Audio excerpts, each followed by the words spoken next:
사도행전에 나타난 초대교회는 모든 교회의 대표적 의미를 가지고 있습니다. 교회의 속성도 그렇고 교회의 구조도 그렇고 교회의 의미나 교회의 사명, 또 나아가서 이 발생하는 모든 문제도 그렇습니다. 그래서 이 초대교회를 지향하고 따라가려고 하는 것은 바로 이러한 것 때문입니다. 특별히 이 초대교회는 성령 충만한 교회였다는 것을 알 수가 있습니다. 그리스도께서 크신 능력으로 이 사도들을 불러서 쓰신 그런 또 일꾼들이 많은 교회들이었다, 이렇게 할 수 있습니다. 결국은 사람들에게 칭찬을 받는 교회였고 교회가 부흥한 것을 알 수가 있습니다. 이것이 기하급수적으로 부흥해서 성장하고 있는데, 오늘 1절은 이렇게 말합니다. 그때에 제자가 더 많아졌는데, 이렇게 말합니다. 교인이 많아졌는데 이렇게 말하지 않고 제자가 많아졌다, 이렇게 표현하고 있습니다. 그럼 무슨 뜻일까요? 제자가 많아졌다는 것은 신실하게 믿는 자들이 많아졌다, 그런 의미가 되겠지요. 오늘 주목할 단어는 그때에 하는 이 단어입니다. 자, 그때에 무엇을 말합니까? 이 어느 시점을 말하고 있는 것이지요. 이 보면 헬라어를 보면 어느 한 정해진 날, 한 날이 아니고 과거의 여러 날부터 지금까지, 그런 뜻을 갖고 있습니다.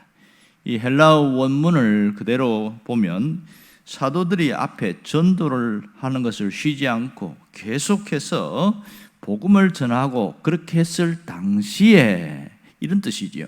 그랬을 때의 결과로 제자의 수가 많아졌다, 이렇게 표현하고 있습니다.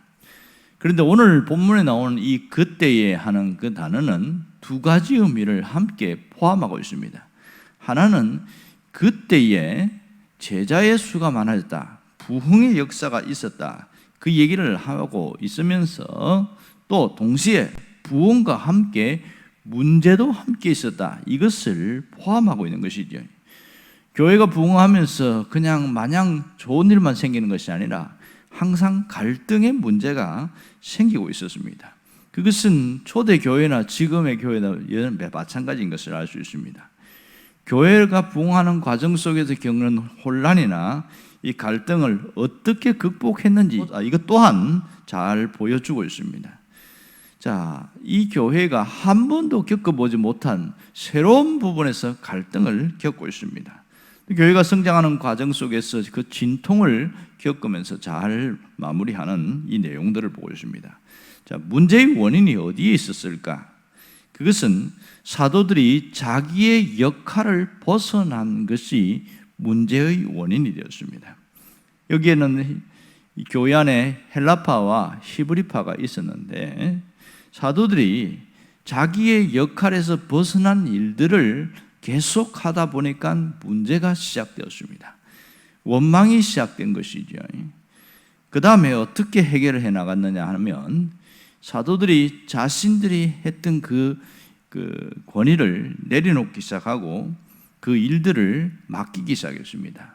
쉽게 말하면 영적 질서와 섬김의 질서를 명확하게 구분해 나가기 시작했다는 것이죠. 특별히 사도들의 자신들이 지금 영적 질서를 바로 세웠습니다. 그것은 자신들이 말씀과 기도하는 그 일을 하는 것, 그 자리로 돌아가는 것이 영적 질서였습니다. 그리고 기존 했던 이 구제에 대한 부분은 이 일꾼을 세워서 그것을 감당하게 했습니다. 원래 이 평신도들이 해야 될 일들을 사도들이 하다 보니까 문제가 생겼습니다. 결국은 섬김의 질서를 세운 것, 이것이 갈등을 해결하는 방법이었습니다. 결국 사도들은 영적 질서를 세워서 말씀으로 돌아가고, 이 일꾼들을 세웠을 때에 집사들은 섬김의 질서를 통해서 교회를 더 따뜻하게, 더 문제가 해결되도록 그렇게 갔습니다. 그 결과 이 교회가 모든 갈등이 해결되고 아름다운 자리로, 은혜의 자리로 돌아가게 되었다, 이것을 말하고 있습니다. 자, 이 세상에서 문제 없는 교회는 하나도 없습니다. 큰 교회든 작은 교회든 언제나 문제가 발생하고 끊임없이 갈등이 있습니다. 왜냐하면 사람들의 성향이 다르기 때문에 그렇습니다. 믿어온 것도 다르고 생각하는 바가 달라요.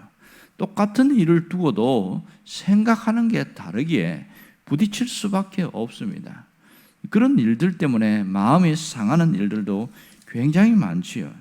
사실은 우리 교회가 문제가 많아서가 아니고 원래 교회는 불완전하기 때문에 문제가 있다. 지상교회는 온전한 교회가 아니라서 문제가 있다는 것을 인정하고 들어가는 게 굉장히 중요합니다. 그럼 예수님이 계실 때는 어땠습니까? 예수님이 사역하실 때도 그 현장에 수도 없는 많은 문제가 있습니다. 외적인 문제와 내적인 문제가 있었지요. 자, 외적인 문제는 대적자들이 있었습니다. 어떻게 하든지 예수님을 잡아서 투옥시키려고 하는 자들이 있었고, 또 시기와 질투를 하는 자들이 있었습니다. 그리고 가해를 하는, 실제로 테러를 하려는 그런 자들도 있었지요. 그럼 제자들도 가만히 보면 12명의 제자인데도 보면 상당히 문제들을 많이 안고 있습니다. 돈을 좋아하는 가룟 유다나 또 다혈질적인 성격 때문에 실수를 자주 하는 베드로나 명예와 권력을 탐하는 야고보와 요한 그리고 다른 제자들, 이들은 하나같이 문제가 많은 사람들이었던 것을 알 수가 있습니다. 초대 예루살렘 교회도 그렇게 완벽한 교회는 아니었습니다. 그 교회에도 아나니아와 삽비라 같은 그런 사건들이 터지기 시작합니다. 이 문제를 어떻게 잘 극복해냈느냐, 이것이 관건이었다는 것을 우리가 잘 알아야 됩니다. 오늘 문제 극복을 위한 움직임, 이것이 더 중요합니다. 문제 없는 교회를 만들려고 하지 말고 어떻게 하면 문제를 잘 극복할 것인가, 이 부분으로 가는 것이 훨씬 중요합니다. 어떤 분이 그렇게 이야기합니다. 문제가 없으면 기도하지 않는다, 이렇게 이야기합니다. 문제가 안 생기는데 무슨 기도하겠느냐? 그것은 교회도 마찬가지고 개인도 마찬가지인 겁니다. 똑같은 일이 생기면서 왜 이런 일이 생길까? 거기에 집중하기보다는 여기서 기도를 해서 돌파하려는 그런 몸부림이 있을 때 결국은 그 문제가 해결되더라, 그런 얘기를 하고 있습니다. 이 문제가 오히려 부흥의 시발점이 된 것은 사실입니다. 초대 예루살렘 교회는 정말 많이 모였어요. 아마 그 몇 명 모인 걸 추상하면 수만 명이 모인 겁니다. 어디서 그렇게 모일 수 있었을까? 그런 많은 생각을 하는데 최소한으로 인원을 잡아도 2만 명이 넘는 인원입니다. 그러면 예루살렘에 있는 인구의 4분의 1이라 제가 그런 얘기를 한 적이 있는데, 지금 오늘 6장까지 넘어올 때는 그보다 더 훨씬 많은 숫자라는 것을 알 수가 있습니다. 뒤에 이어지는 이야기를 보면 제사장 무리들까지 왔습니다. 당시에 성전을 맡은 제사장들이 상당히 많은데 그들이 개종을 하게 되어지면 당장 생업에 심각한 문제가 생깁니다. 그럼에도 불구하고 그렇게 돌아오게 되는 계기가 이 갈등과 문제를 잘 극복했을 때에 엄청난 결과들이 생기겠습니다. 결국은 문제 있는 교회이지만 하나님은 여전히 지상에 있는 교회를 주목하고 있다는 사실을 알아야 됩니다. 지상에 있는 교회가 하나님이 부흥의 시발점이고 하나님의 나라를 세워나가는 과정에 중요한 일이기 때문에 이 지상에 있는 교회를 굉장히 중요시 여깁니다. 그러므로 부흥을 위해서 나아가려면 어떻게 해야 되냐? 질서가 굉장히 중요합니다. 교회 안에 질서가 무너지면 모든 것이 무너집니다. 그러니까 오늘 여기서 나타난 것처럼 사도들은 영적 질서를 세우는데 집중했고 일꾼들은 섬김의 질서를 세우는데 헌신을 했다는 것을 알 수가 있습니다. 그런데 사도들이 구제에 빠져버리니까 오히려 더 문제가 발생해 버렸어요. 자, 그것을 내려놨다. 이 말은 무슨 말이냐면 본질을 위해서 자신들의 모든 것을 위임했습니다. 이것이 그들이 성장할 수 있는 동기가 되었다는 걸 알 수 있습니다. 결국 본질을 놓을 때에 분쟁이 해결됐습니다. 그러나 비본질적인 것을 붙들고 나가게 되어지면 계속 반복되어집니다. 우리가 신앙에서 가장 기본적인 이 본질 문제를 놓쳐버리고 다른 길로 가면 끊임없이 문제가 생깁니다. 교회도 그렇고 개인도 그렇고 그렇습니다. 자, 그러면 우리가 어떻게 해야 하는가? 각자 자기가 맡은 역할이 있고 자기가 맡은 자리가 있어요. 그것을 하나님 앞에서 성실하게 최선을 다하여 감당하는 것, 그것이 우리가 해야 할 일입니다.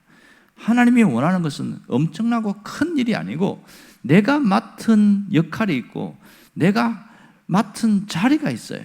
그것을 잘 감당하기를 원하는 거죠. 그렇게 할 때 결국은 크게 하모니를 만들어서 하나님의 교회를 세우고 하나님 나라가 확장되는 그런 일을 하고 계신다는 겁니다. 지금도 하나님은 한 사람을 통하여 일을 하고 계시고 그 사람을 통해서 하나님의 나라를 세워나갑니다. 그 사람이 바로 나 자신이 되기를 주의 이름으로 축원합니다. 기도하겠습니다.